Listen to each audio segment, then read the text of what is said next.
welcome back to the Kiwi Wedding Podcast. My name is Lydia. I'm an Auckland wedding photographer at Lydia Rachel Photography and your host. This week, I'm joined by Rikke, who takes us behind the scenes of her incredibly thoughtful Hawke's Bay wedding. From a chance meeting at a Sydney dress-up party to a breathtaking proposal in a Wyoming national park, their story is full of beautiful twists of fate. We chat about creating a wedding that truly reflected who they are as a couple, transforming her family farm into the ultimate wedding venue, planning an entire wedding from Sydney, and why she wouldn't change a single thing about the day. Rikke also shares some beautiful advice on avoiding comparison, staying true to your vision, and not getting swept up in every wedding trend. If you're dreaming of a beautiful, relaxed day with meaningful details, this episode is packed with inspiration. Before you dive in, I'd love to invite you to join our private Facebook community. It's a welcoming space that you can ask questions, get advice from other couples and wedding vendors, share ideas, and chat all things wedding planning. You'll find the link in the show notes. I'd love to see you there. Enjoy episode 152 with Rikke. Hi Rikke, thank you so much for coming on the podcast today. So excited to chat all about your wedding. Yeah, thank you so much for having me. I'm excited to be here. So to get started with, if you could just tell us a bit about you and your partner, how you guys met, and your life together. Yeah, my partner Tom and I met, it was like 11 and a half years ago now, maybe closer to 12, but we met totally randomly at a party in Sydney that I wasn't going to go to until I got roped into it by a friend at the last minute. And it was like a dress-up party. They used to have like in Sydney these like big mystery location ones where you just dressed up to the theme and then you'd turn up and they'd take you on like bus or ferry or wherever it was. Anyway, so we jumped on a ferry and went out to Cockatoo Island. I was wrapped in like bubble wrap and tinfoil because the theme was space theme. So it was like my last minute costume. And met him in the drinks line there. He tapped my friend on the shoulder and asked her to introduce us. So yeah, that's how we met, which was just, by chance, which was pretty cool when I think about it. But also one of those things where it's like, man, if I'd made the decision to stay home, that would be a whole different story. Crazy. I love that little sliding doors moment, you might say. Yeah, so that's good. right. So you were together quite a while, then got engaged. Can you tell us a bit about the proposal story? Yeah, we've been together now, since like 11 and a half, almost 12 years ago. And we went on a trip last year to the States. We went to Montana and Wyoming and a couple of other places. Anyway, we were in Wyoming, and I sort of suspected that something might be happening, but then I just like brushed it off. I was like, no, I don't want to be disappointed if it doesn't. But we went on this hike in the Grand Teton National Park around this lake called Jenny Lake, and he just kept being like, oh no, we've got to find a better spot to sit down and have lunch. We need to just find an amazing spot type thing. And so I was sort of like clicking on, and then finally got to this little like private beach, and we're looking up at the mountains, and it was just like went for a little swim, and then he just starts rummaging around in his backpack, and lo and behold, got down on one knee and asked me to marry him. And we're like giddy teenagers after that.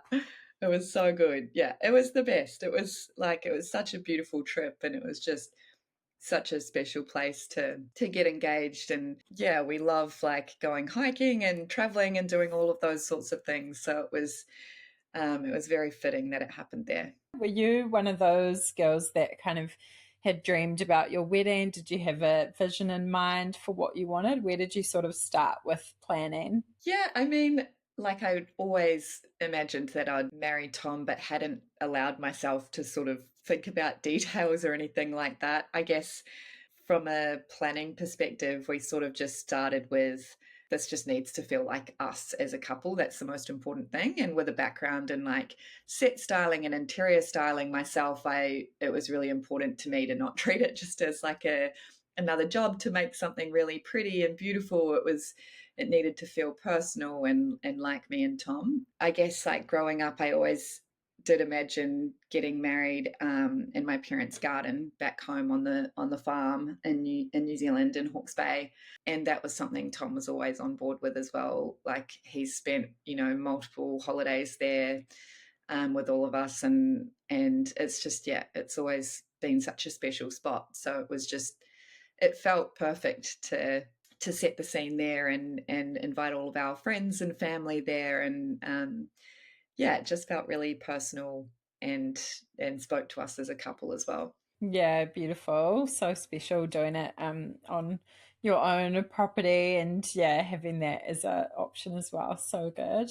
What were the most, and well, you kind of mentioned a little bit there, and just really wanting a day that represented you both, which I love. What were the most important elements for you, your kind of top priorities for the day? Yeah, we just wanted to make sure everybody just had a really lovely time. We wanted to feel like we were surrounded by all of our loved ones. That was the most important thing, I guess, like making it feel like it represented us as a couple, and having those personal bits in there versus, there's so many beautiful ways you can pull together a wedding, right? There's so many amazing like trends out there and ways of doing things, which are all incredible and probably would no doubt speak to a lot of couples as well and represent them in different areas. But I guess like my focus was on, okay, who are we as a couple? What do we want on the day that tells our story?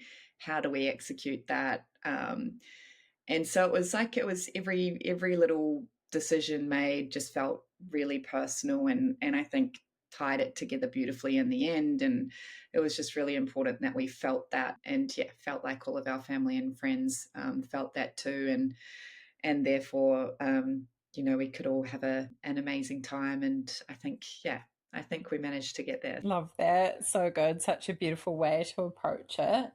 Can you tell us a bit about your wedding outfits, your dress? How did you find that process? Shopping, finding it, getting it made? Yeah. So fun. So fun. I was just like, initially I was just like, okay, I just need to go to a couple of places by myself first just to see what's out there and make sure that I was, not just going to be endlessly looking for dresses for weeks on end type thing, and sort of narrowed it down to like 3 or 4 boutiques that I wanted to check out, and went to one of them, which was like the furthest one away. It took me like an hour and a half to drive there, and of course like that ended up being the one where I found my dress. It was a Margot bridal design from Love Marie Bridal Boutique, and it's just a beautiful, like it felt like me when I tried it on. I tried on so many different dresses, like beautiful, very bridal, lovely looking ones, like ones that were sort of like big ball gowns and things like that for the fun of it as well.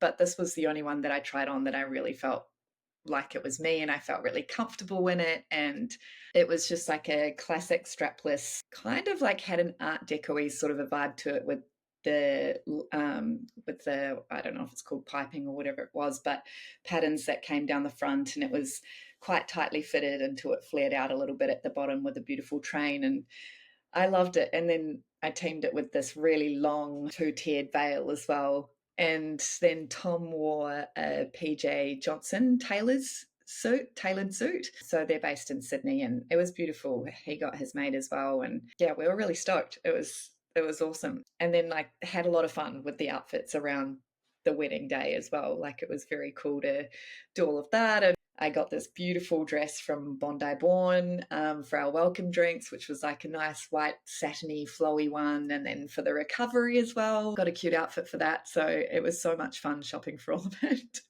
And for honeymoon outfits too. I was like, when else am I going to have the opportunity to just like go wild on like getting these amazing special pieces? And So I did just that. So good. Fully embrace the bridal era and all the outfits Totally. that come along with it. Love it. Totally. Yeah. You had a bridal party as well. How did you go with choosing them? Was that quite easy? Yeah, it's funny, like initially and growing up, I was always like, I'm gonna have so many bridesmaids and everything. And when it actually came to the crunch and when we were talking about our day and how we wanted it to look and everything, it just felt more natural, just keeping it super simple. And I had my amazing friend Laura as my maid of honor, and then Tom just had his brother as his best man, and we had our nieces and nephews as flower girls and ring bearers, which was really special. And then it was just really important to us as well to involve everybody and feel like we were surrounded by our loved ones as well, and make them feel a part of the day. So we, had our siblings do readings, and like my morfar, my Danish grandfather, he played a song while we were doing the signing on his violin, and our mums, like they were the witnesses and helped with the signing, and my dad walked me down the aisle and bits and pieces like that, which made it really personal. So it was like everybody was involved in some way, shape or form. But yeah, we were really stoked with how it ended up. I love that. Such a cool way to do it if you you don't necessarily need a huge bridal party, but giving people different roles and being involved in that way Totally. is so good. Yeah. And it's super cool when people do have like the larger bridal parties too. I think it looks amazing. And obviously, if they want people up there with them on the day too, that's so good. There's just, so many ways that you can slice and dice it. But it felt perfect to us. So that was good. Love it. And how did you go with the guest list? Did you find that tricky to narrow down? Oh, yeah. Yeah. That's always a tricky one. And I knew that we would, find it that way. It was like, it's one of those things people understand as well. You've got to, I guess, like have a number in your head of where you need to stop it or limit it. But, like it was, I think we ended up at around like 125. Like a few people couldn't make it last minute, and it felt like a really nice number. We originally had invited like 150, and just thought, like we basically we didn't want to leave anybody off the list, because we just wanted them all there. But yeah, like it felt like a great number in the end. And a lot of people sort of like, holy smokes, that's so many people type thing. And we're like, actually, it felt great. Like, and especially being where it was on the farm, we had like a marquee and everything. And it was spread out enough so that it didn't feel like chaotically busy or anything. It worked beautifully. Love that. No, so good. Such a hard part to do and have to be like a bit savage with it. But I know. and Yeah. 100 people, 150, like it's quick to get to. So it's a It hard is. thing to narrow down for sure. I'd love it if you could run us through the big day, maybe a little bit of the lead up to it, and just how it all went, any highlights, favorite moments. Yeah. Absolutely. So we, because I live in Sydney, or we live in Bondi over here, and we took the week off work. So we flew over and stayed at my family batch on like Lake Taupo, and we had like a few days there with Tom's parents, which was really nice. And we went fly fishing and just hung out and went kayaking, drank some nice wine, and just eased into the week that way, which was really good. And then drove down to Hawke's Bay and had a few days there with mum and dad as well, and just like doing final bits and bobs to get everything sorted and ready. And then because we had quite a few people flying in from overseas, like I've got family in Denmark and Australia, and we've got friends that flew in from the States, and like sort of all over the show. We really wanted them to feel like, a part of like a few days type thing, and put it on for them basically. And it also, like, so we had welcome drinks the night before, which was really good. And then we had a recovery the day after. And it meant that we could actually say hello to people without feeling like on the day or after the day that we hadn't managed to catch up with anybody.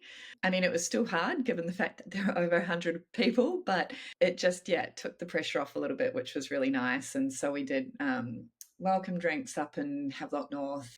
And then Tom and I spent 3 nights in accommodation, Black Barn accommodation, in one of their beautiful cottages, which was great because we still hadn't finished our speeches. So it gave us a chance to, like, the night before, try and like type out what we needed to. But it was also, it just meant that we could sort of reflect together on things as they were happening in real time, and that was really important to us. And then the morning of, he could have that space to get ready with friends, and so they like went swimming in the river and like had a hit of tennis and things like that. And I drove down to the farm and got ready there with my family, and had like a few of my uni girls. Actually, they were supposed to come for like mimosas before, but I ended up like giving them jobs to help set up the tables and like give the buttonholes out and things like that. They were amazing. So that was really good. And obviously had Laura there too, who was incredible. And it was so good. It's one of those things though, you sort of imagine, like, I was like, oh yeah, it's going to be so calm and we're going to have croissants and mimosas and all of this stuff together. And then on the day of, you're sort of running around doing lots of last minute bits, but it was still like, it made it what it was, it like added to the day in its own way. And I loved it. It was a beautiful morning, thank God, because it was absolutely freezing like in the lead up and blowing a gale, but the day of, it was stunning weather. And so got my hair and makeup done and didn't have the mimosas but had like breakfast at least. But it was amazing. It was like, that was what was one of the special things as well, was getting ready where it actually was, so I didn't have to rush from A to B or anything. And it just felt like really calming being in my childhood home, obviously, and my parents being there and my siblings being there and close friends and everything, and it just made it all the more special. And so the day went so quickly, though. It went so fast. Yeah, it was amazing.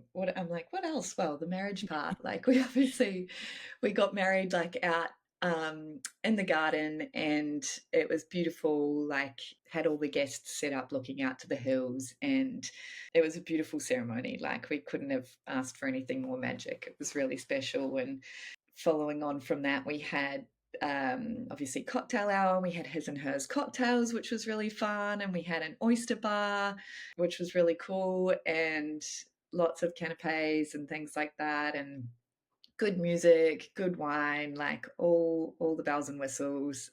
And then Tom and I took off for photos on the farm together, which was so nice. And that was like probably one of my favorite parts of the day, just like us two having that time to reflect and look back at all the guests like milling about in the garden. And that was really cool. That sort of let it all sink in a little bit as well. And like, again, it was such a nice day, so we like hung out in the paddocks and had like a glass of bubbles, and yeah, just had like a bit of time together before we sat down for the reception, and which was in this beautiful marquee by Flagship that we'd put up, that they'd put up.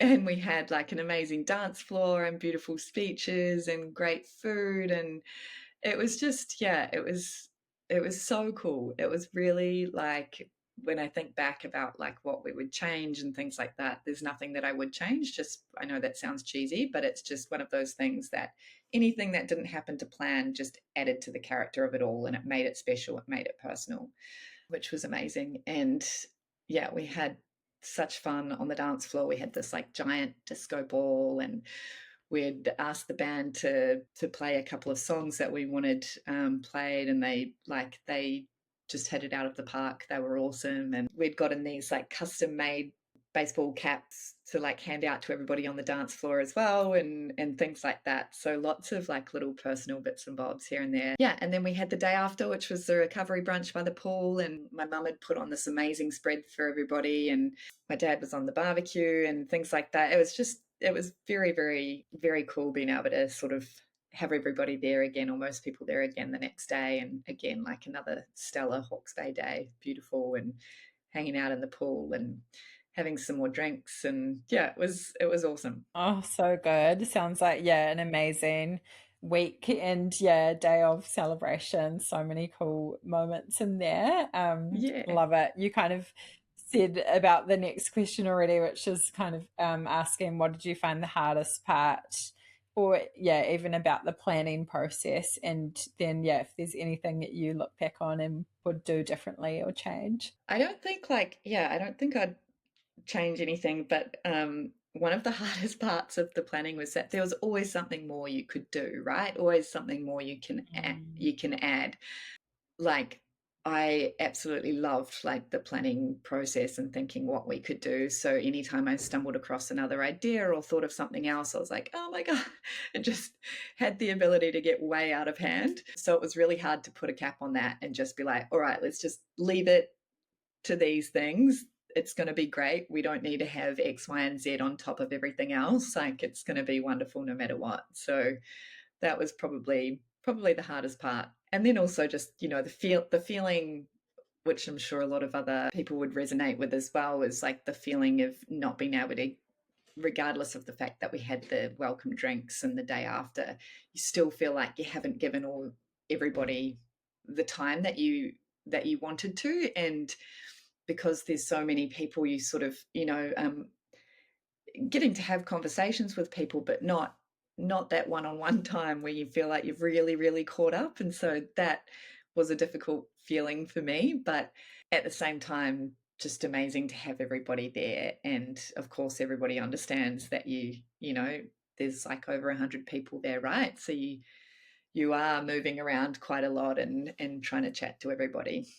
But yeah, those two things were the hardest. Yeah, totally. I think that'll be so relatable to people. It's really hard when you're in planning mode and there's a lot of wedding content and ideas just coming at you to try and, yeah, stay focused on like what you guys actually want and then, yeah, not doubting your decisions. And then, yeah, also the kind of in-depth chats with people you might not necessarily get to have. But yeah, Yeah, so cool to make a weekend of it, I think, if you can as well, like doing those welcome drinks and the recovery to extend it all to not just for one sure. day. Did you guys have a set wedding budget or how did you find that whole side of things if you're happy to talk about it? I love that. I mean, I think like most people, we started with a number, right? That Yeah. seemed reasonable.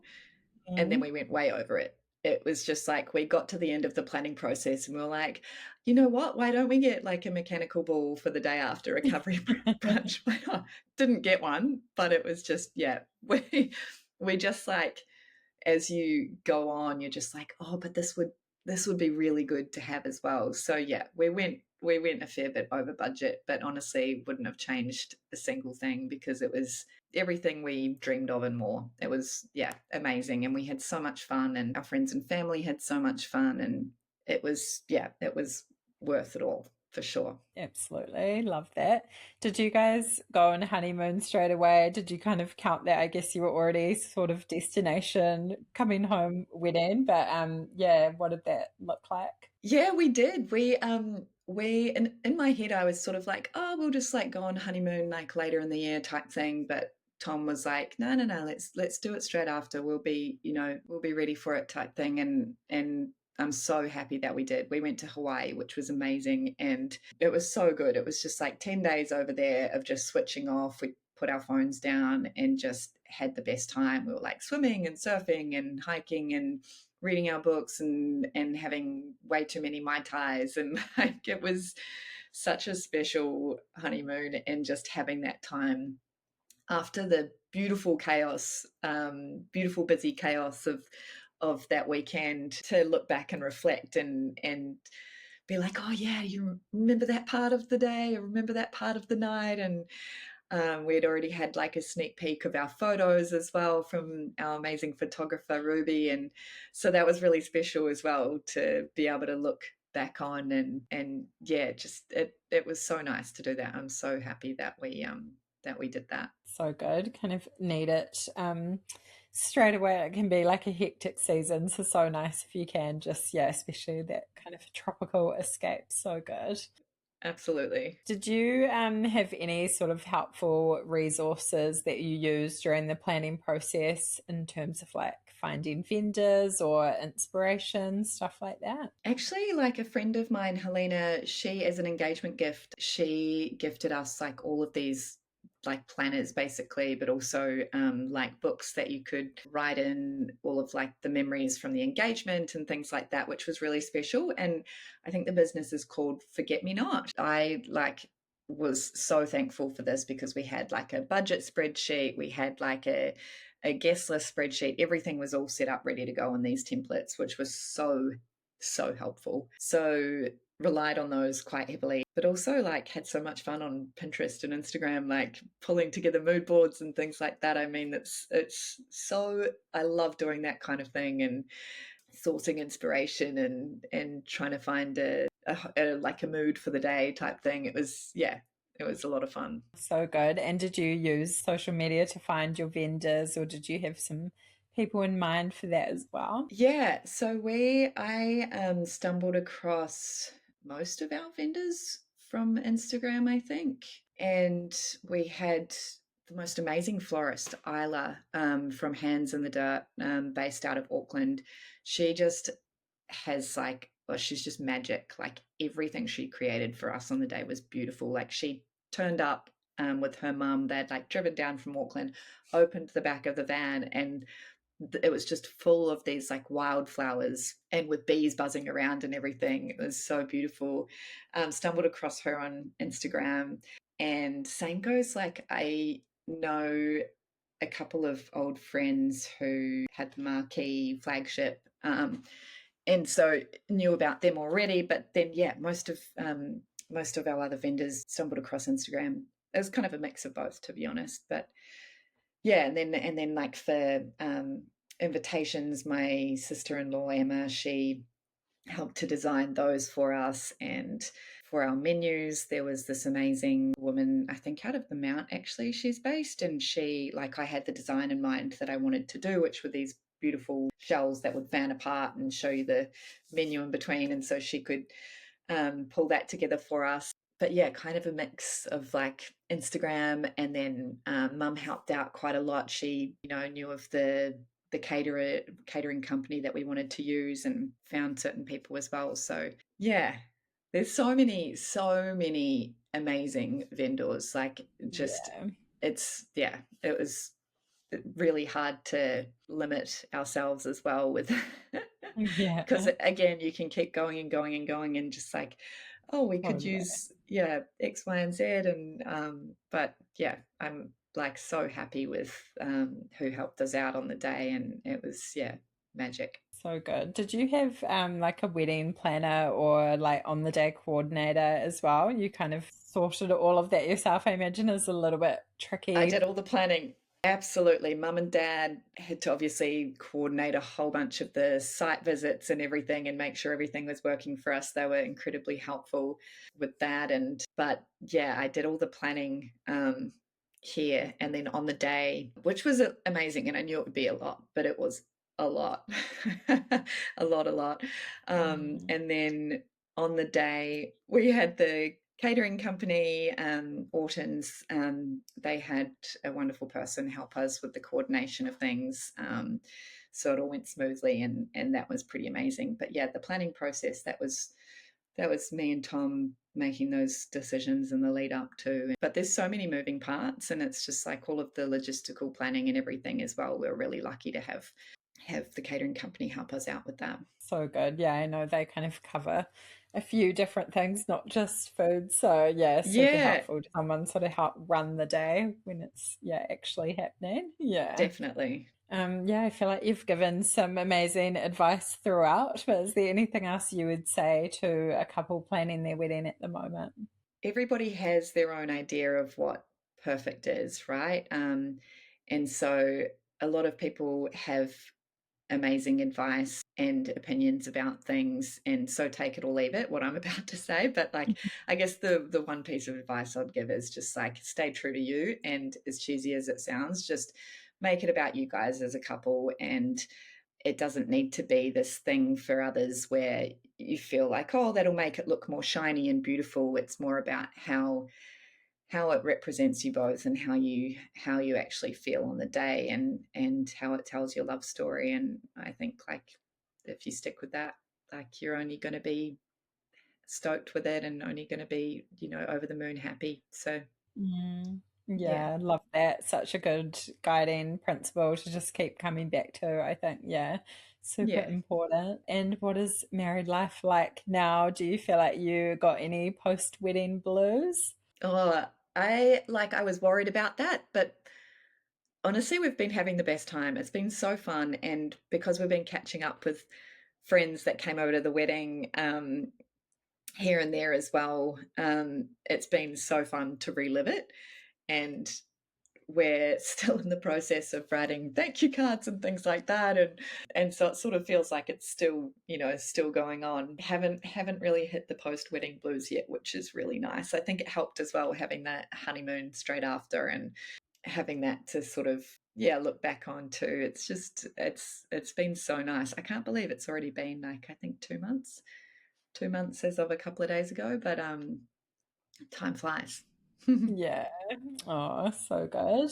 Amazing. It's been so lovely to chat to you today. Is there anything that we missed or Likewise. you wanted to add before we wrap up? I don't think so. I mean, I could talk for hours and hours. But I think, it was such an amazing day, and we're just so happy with how it turned out. And we just had such a ball. It was so much fun, and it was so amazing having our family and friends and loved ones there. And it was really special. So that's all we could hope for. Yeah.